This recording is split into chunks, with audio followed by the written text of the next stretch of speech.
속에서도 고요히 피어나는 꽃 매화. 찬바람에도 향기를 잃지 않는 그 모습이 어쩌면 퇴계 이황 선생이 추구했던 삶의 모습과 닮아 있는지도 모르겠습니다. 송년기획 퇴계로 가는 길 세 번째 여정. 퇴계가 사랑한 매화.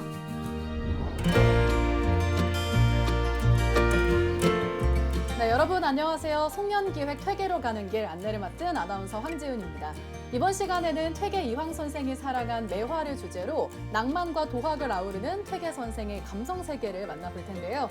오늘도 함께해 주실 동행자 세 분 소개해드리겠습니다.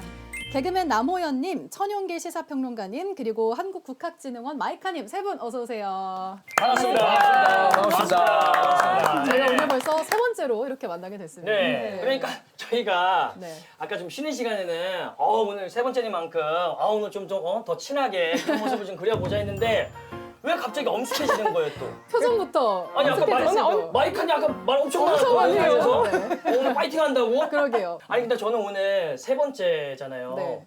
주제를 보고 깜짝 놀란 게 왜요?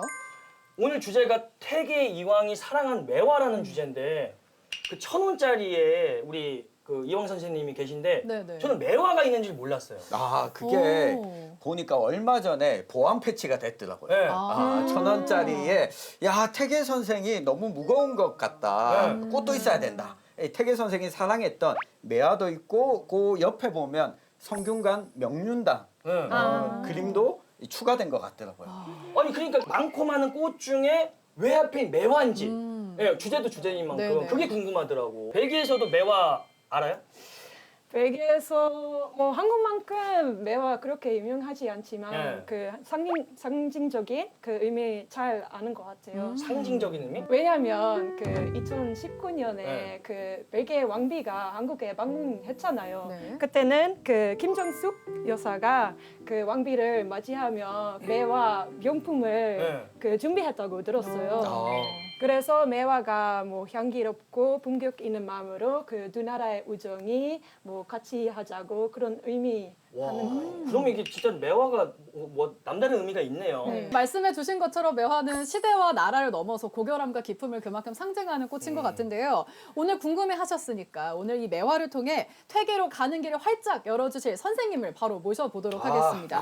퇴계 선생의 문학과 사상을 오랫동안 연구해 오신 분이죠. 경북대학교 정우락 교수님 모셔보겠습니다. 어서 오세요. 아유, 반갑습니다.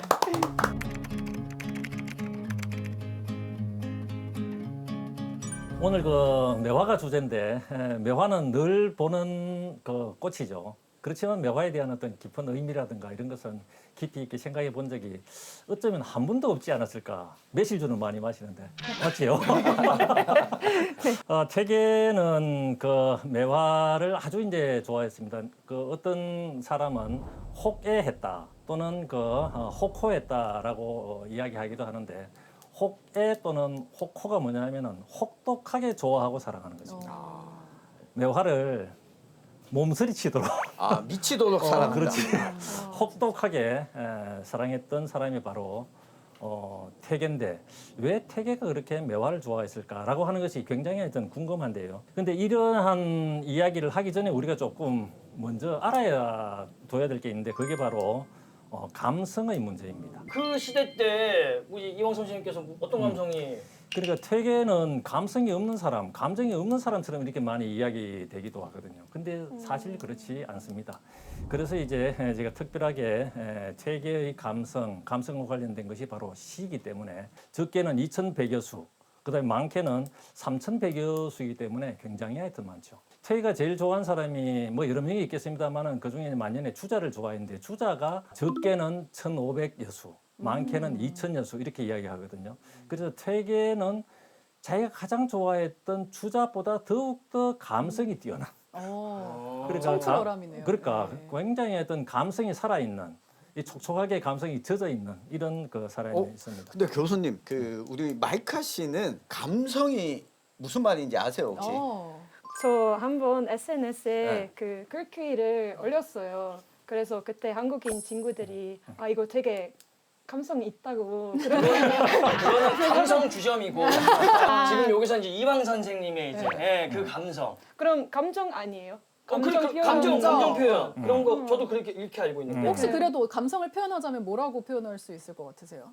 오늘 수업 주제이기 때문에 제가 그러니까. 말하지 않겠습니다. 그런 거 아닐까요? 네. 예를 들어 날씨에 비유를 하자면 네.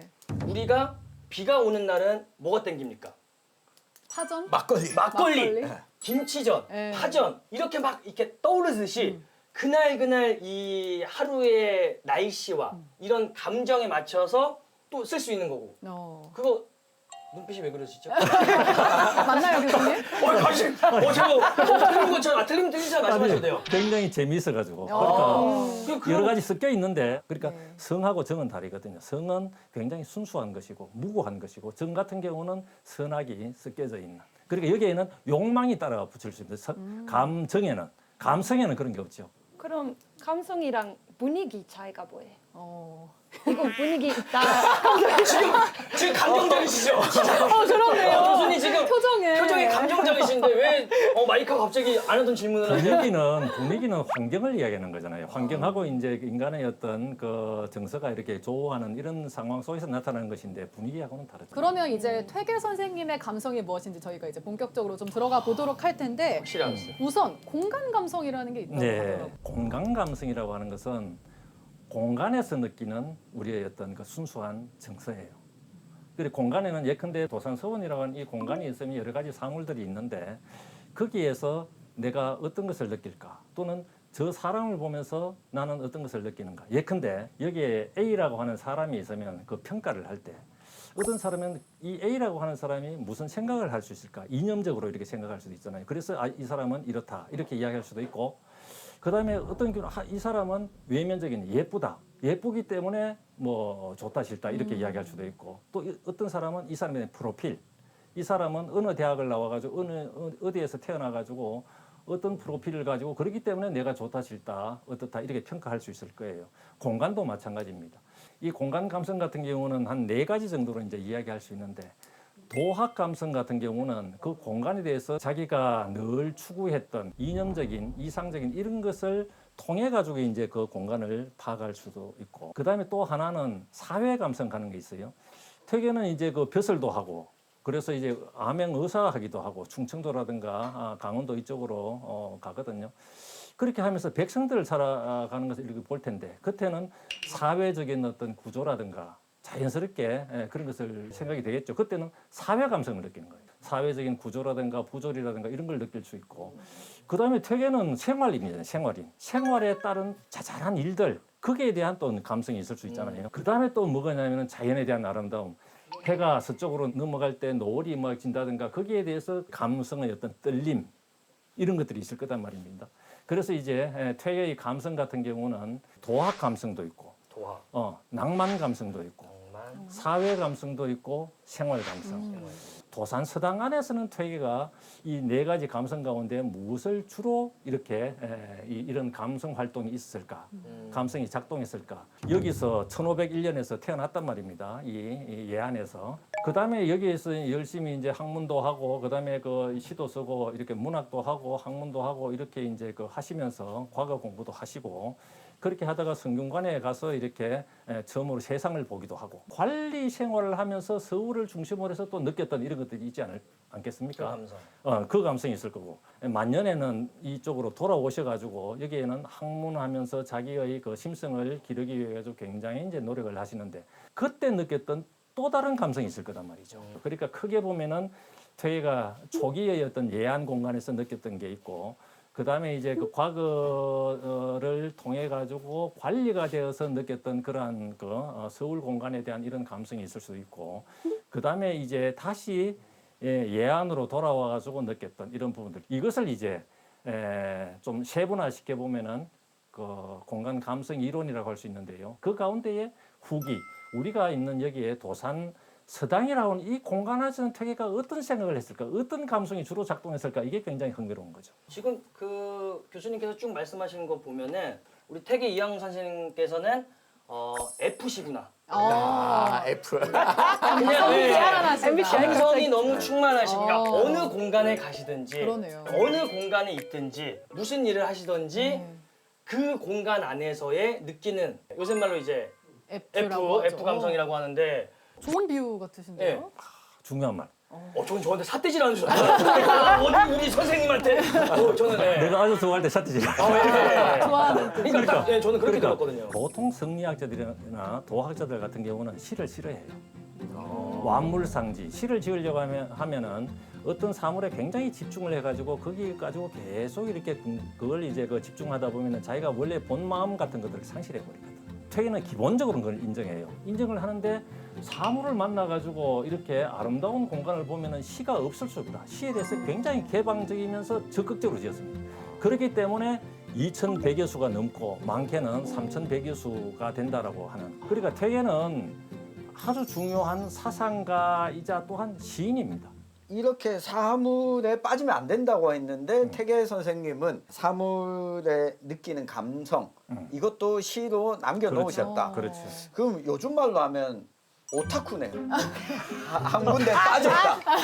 혼내주십시오. 혼내주십시오. 이거 따끔하게 제출해 주셔야 됩니다. 역사적인 공간에서. 아주 불경스럽긴 죄송합니다. 네. 불경스럽긴 하지만은 그래도 확 오는 거죠. 틀린 말 아니에요. 그러니까 딱 느낌이 네. 제가 와 보니까 여기 도산서당에 태계 선생님이 머물던 곳에 작은 연못이 있어요. 근데 이 연못의 이름이 정우당이에요. 정우당. 뭔가 정우당. 들어본. 정우락. 그러네요. 이게 다 이것도 다 인연이 있는 거 아닌가. 저 정우당은 안에 이제 연꽃이 심겨져 있는데 연꽃은 상징적인 의미가 세 가지예요. 시경에 나오는 것은 시경의 사랑을 이야기하는 거고 두 번째는 우리가 잘 아듯이 불교적인 어떤 이런 것이 있고 유학자들은 특히 이제 이 유학을 하는 사람들은 염계 선생이 쓰는 애련설에 이제 근거를 한 것인데 군자의 꽃으로 군자. 그다음에 깨달음을 상징하기도 하고. 그렇다면은 저게 왜 군자다운 꽃인가? 그 염계가 애련설에서 여러 가지 이제 이야기하지만은 중통외직을 이야기하거든요. 저 연꽃을 이게 끊어 보면은 안에는 비어 있어요. 바깥에는 꼿꼿하게 돼 있다. 그러니까 우리의 정신은 텅 비어 있으면서 이렇게 자유로우면서도 행동은 고다야 된다. 그것을 통해 가지고 군자의 그 모습이거든. 그 태계는 이제 그것을 생각했고 그게 하나 있고 보다야 된다. 그 다음에 또 이제 그 뭐가 있냐면 이게 주자와 관련된 건데요. 주자는 반무방당 일감계 해가지고 이게 모난유로 연못을 이렇게 파서 구름 그림자하고 이제 그 하늘빛이 반짝반짝거리면서 이렇게 비치네. 이게 방당이라고 하는 건 요거는 마음이에요. 마음 속에 이게 구름 그림자라든가 하늘빛이라는 건 천리, 하늘의 이치가 거기에 내려와 있는 거예요. 그러니까 우리 마음 속에 하늘이 있는 거지. 여기에 이제 선생이나 마이카, 마선생. 마선생이나 그다음에 남선생이나 마음 속에 하늘이 있는 거죠. 퇴계도 그거를 느끼려고 했고 주자가 그것을 설명을 하려고 했고 퇴계는 여기에 마루에 서서 정무당을 보면서 그러한 어떤 생각을 가지고 시도 쓰고 공부도 하고 있다. 이 도산서당이 퇴계가 61세 때 이게 낙성을 하게 되는데 도산서당을 짓기 위해 가지고 여러 가지 이제 노력을 많이 하게 되는데 퇴계 자신이 설계도 하기도 하고 이렇게 해요. 하면서 50대 후반에서 60대까지 여기에 이 도산서당을 꾸미게 되는데 한번 생각을 해보세요. 이걸 짓고 왔다 갔다 하면서 많은 사물들에게 이름을 붙여줘요. 여기도 보면 암서헌이 되어 있고 본인이 이제 서재는 그 완락제거든요. 저 앞에 곡구암이라든가 그 다음에 이제 그 바위 같은 건 천연대라든가 천광운영대 이렇게 이름을 붙여준다. 이름을 붙여준다는 것은 살아있지 않는 그 무생물의 생명을 보유하는 일이에요. 그러니까 보통 저희가 이름 붙일 때는 강아지나 그렇죠. 네, 고양이나 이렇게 이제 반려견이나 반려묘한테 똘똘아 뭐 그러니까 돌한테 이름을 붙여준다는 것은 그 죽어 있는 것을 깨어나게 하는 거거든요. 그 다음에는 시를 지어요. 사물이 나한테 시를 써주기도 하고, 그 다음에 내가 그 사물에 시를 주기도 하고 이렇게 하면서 뭐겠습니까? 이게 정서적으로 소통하는 교감. 그래, 교감. 그러니까 이 공간이 완전히 이제 그 살아있게 하는 거죠. 와 그러면은 갑자기 달라지죠 분위기가. 아니 퇴계 선생님께서 정말 시대를 너무 앞서가신 분이네. 그렇지. 요즘 같았으면은 그냥 TV 안 키잖아요. 찐이야 이렇게 키잖아요. 이름이 있네요. TV한테 이름 말해요. 근데 그거를 퇴계 선생님이 먼저 그렇죠. 퇴계의 재발견이 사실 이런 데 오는 거죠. 그러니까 그 전혀 감정이 없는 듯한 그러한 것에 이제 생명을 불어 넣어서 다시 나하고 소통하는 이런 어떤 그 위대한 작업을 퇴계가 이 도산 서당이라고 하는 공간에서 했고 어디서 하셨어요? 이 4명 자리에서 어디 자리에서 유독? 아무래도 여기 아닐까요? 여기 아닐까요? 제 자리는 아닌 것 같습니다. 여기는 아니 드려낸 자리. 울퉁불퉁하네. 맞아요. 교수님 왜 자세를 거기서 하셨어요 혹시? 아니 그래도 이제 제일 멀리서 온 분.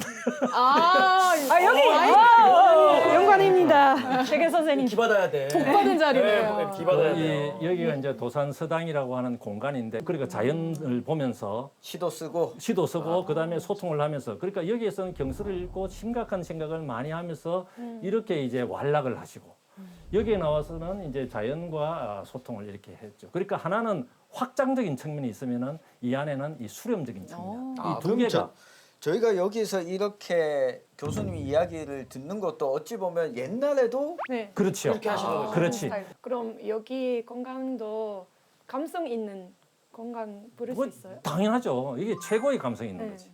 최고의 감성. 그렇지. 최고의 감성. 자연과 함께하는. 네, 탁 트인 공간에서. 그러니까 대나무를 보면서 연꽃을 보면서 산의 그 모서리를 이렇게 모퉁이를 보면서 이렇게 느끼는 거죠. 근데 이렇게 태계 선생님이 이 공부를 놀듯이 했는데 사실 조선시대의 관직에 진출하려면 이 속과 대과 이 시험을 2번 쳐야 되는데 이 비교하기 좀 그렇지만 5,000원권에 있는 네. 우리 율곡이 선생은 예. 10살이 되기 전에 네. 이미 신동. 과거 시험에 합격하고 네.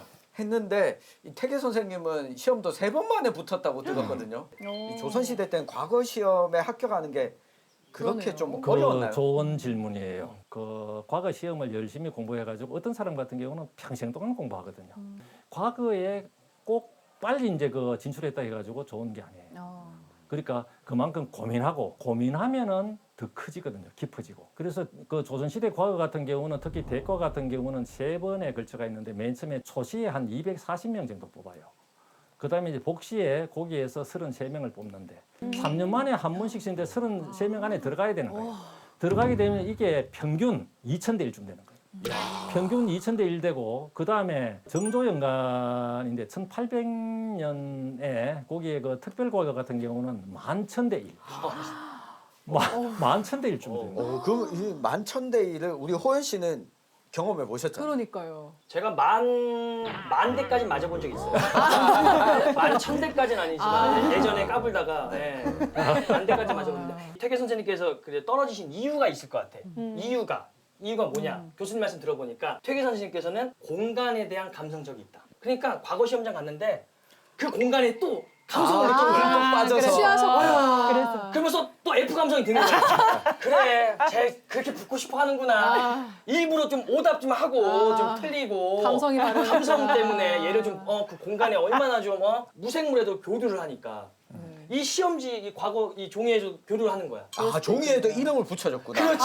예, 벼루로 먹을 이렇게 하면 얘가 감성 최대치로 올라오신 것 같은데. 혹시나 이게 내가 묽게 하면은 이게 젖지 않을까, 찢지 않을까. 근데 발전하는 건 좋은데 어느 정도 이렇게 앞서나가. 제어를 할 네, 앞서나가. 제어를 할 필요가 있는데 그것도 좋은 생각이에요. 생각이었다. 왜 그러면 퇴가 과거 공부를 해가지고 진출하는 걸 싫어했을까? 퇴가 사실 그 과거 공부도 많이 하고 하시는데 성균관에 이제 딱 들어가 보니까 자기가 늘 생각했던 것하고 달라요. 자기가 늘 공부했던 것은 자기가 성학 그러니까 사계 소양을 통해서 성인이 되는 이런 공부를 해야 될 텐데 거기는 정치인에서는 그렇지 않죠. 또 1545년에 을사사화가 일어나. 거기에 어릴 때 같이 지냈던 형이 이해하는 분이 있는데 이분이 그 연루돼 가지고 귀향을 가다가 죽어요. 바깥으로 정작 나가 보니까 위험한 정치 현실이 있는 거예요. 그래서 이제 물러나게 돼요. 그러니까 3번 만에 합격을 하고서 물러나는 게 쉽지도 않을 것 쉽지 같거든요. 않았지. 사실 예안으로 이렇게 다시 돌아오는 것도 이 본령으로 돌아오는 우리도 위험한 사회 속에 살다가 상처를 많이 입잖아요. 그렇죠. 퇴계는 어떤 이야기를 하냐면은 중년에 관리 생활을 이렇게 하는데 거기에서 풍진에 살다가 거의 죽을 뻔했다 이렇게 그런 고백을 해요. 그래 해가지고 이게 돌아오게 되고 자기 형님도 뭐 그렇게 되고 하니까 도산서당을 지어가지고 여기에서 자기의 본성을 길러내면서 또 제자들과 더불어 공부를 하고 그 다음에 자기가 갖던 생각을 펼치기 위해서 서원도 만들고 또 책을 발견하기도 하고 이런 작업을 오히려 하는 거죠. 근데 그거를 감성적으로 막 어. 만약에 평론가님이 그 3번 만에 된 거예요. 감정으로 변해 안 변해? 변하죠. 저놈의 자식들 가만두지 않겠다. 아. 너 야구였지 너. 맞아. 내가 아마 감성적이어도 그러니까요. 자리가 사람을 만든다고 위치에 올라가면 당연히. 없던 감정도 생길 텐데. 근데 그거를 포기하시고 그러니까. 나왔다? 인간의 어떤 감성이 그만큼 중요하죠. 감성이 이성을 이렇게 움직이기도 하고 감정을 그 낭만 같은 것들을 움직이기도 하는데 오늘날 되살려야 될 게 이런 어떤 감성이 아닐까. 이게 감성은 다른 말로 공감이거든. 조금 전에 감성의 4가지 종류가 있다고 설명을 해주셨었는데 이 도산서당에도 그 4가지 감성에 해당하는 것들이 각각 있나요? 그렇죠. 퇴계가 이제 도산서당에서 사회 감성 같은 거 이거는 잘못 조절되면 분노가 막 일어나게 돼요. 이러한 것들에 대해서 퇴계가 많이 이제 그 상처를 입고 이쪽으로 이제 돌아오시게 되는데 도산서당이 61세 때 이제 그 낙성을 하기 때문에 그 이후에는 한 10년간은 사회 감성은 좀 내려놔요. 특히 중요하게 생각했던 게 이 도학 감성, 진리와 어떻게 내가 하나가 될 수 있을까 하는 이런 것들이죠. 그 다음에 아름다움을 느끼면서 자연에 대한 미적 쾌감을 느끼는 이런 측면. 그 다음에 사물들의 이름을 부여해가지고 자기가 갖고 있는 이상을 거기에 투영해가지고 느끼는 도학 감성. 이 2가지가 함께 잘 어울려요. 이렇게 이제 그 어울리면서 낭만 감성이 갖고 있는 굉장히 구체적인 경험, 그 다음에 도학 감성이 갖고 있는 쭉 공부해왔던 그 우주적인 문제, 이런 것들이 이제 결합이 되는데 이러한 결합 상태에서 퇴계가 발견한 게 있어요. 그것이 바로 뭐냐면 매화지.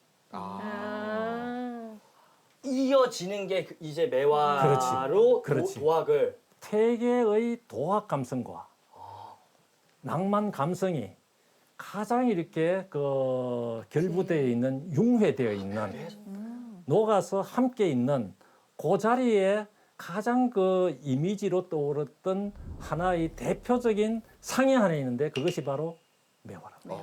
저는 아까 교수님께서 계속 말씀 안 하시길래 그러게요. 매화 까먹으신다고. 아니 그래갖고 매화 얘기는 언제 하시는데 그게 이제 기승전결로 이제 그러네요. 이걸 위하여. 퇴계 선생님께서 이 매화는 일단 깨끗하죠. 그것은 참되다고 이야기하는 이런 부분들도 있어요. 그러니 매화를 퇴계가 왜 사랑하게 됐을까? 퇴계가 뭐 40세, 70세까지 매화시첩을 해요. 매화시첩. 그러니까 매화를 얼마나 사랑했으면 자기 시가 뭐 3,000여 수라고 보면은 그 가운데에 한 107수 정도를 짓는단 말이죠, 매화를. 그래서 그 가운데에 62제 91수를 뽑아서 매화 시첩을 쓰는데 이 매화 시첩 같은 경우는 우리나라 그 문학사상 보면은 매화라고 하는 단일 소재로 자기가 선택을 해가지고 뽑아가지고 자기가 직접 쓴 최초의 것입니다. 또 최초네. 그러니까 다 자기가 썼지만 뽑았어. 거기서도 베스트 오브 그렇지, 베스트로 그렇지. 네, 베스트 오브 뽑아가서 베스트로 뽑으셔서 그것도 시집으로 한 권의 시집으로 딱 나옵니다. 질문가 있는데요. 응. 72제랑 107수라고 말씀하셨잖아요. 근데 그 제이랑 수 무슨 뜻인가요? 제하는 것은 제목이거든요. 수는 그 안에 있는 그 편수. 그러니까 72제 하면 72개의 제목. 제목. 제목. 그 안에 이제 107편의 시가 있다. 그 가운데서 특히 자기가 좋아하는 62제, 그리고 제목 62제를 뽑아내고 그 안에 91수를 넣어가지고 시첩을 만들었던 거죠. 거의 다 마음에 들었다고 보면 되겠네요. 근데 또 저기 중에서도 또 퇴계 선생님이 왜 매화를 좋아하시고 어떻게 이제 감성적이셨는지 이해가 좀 됐어요.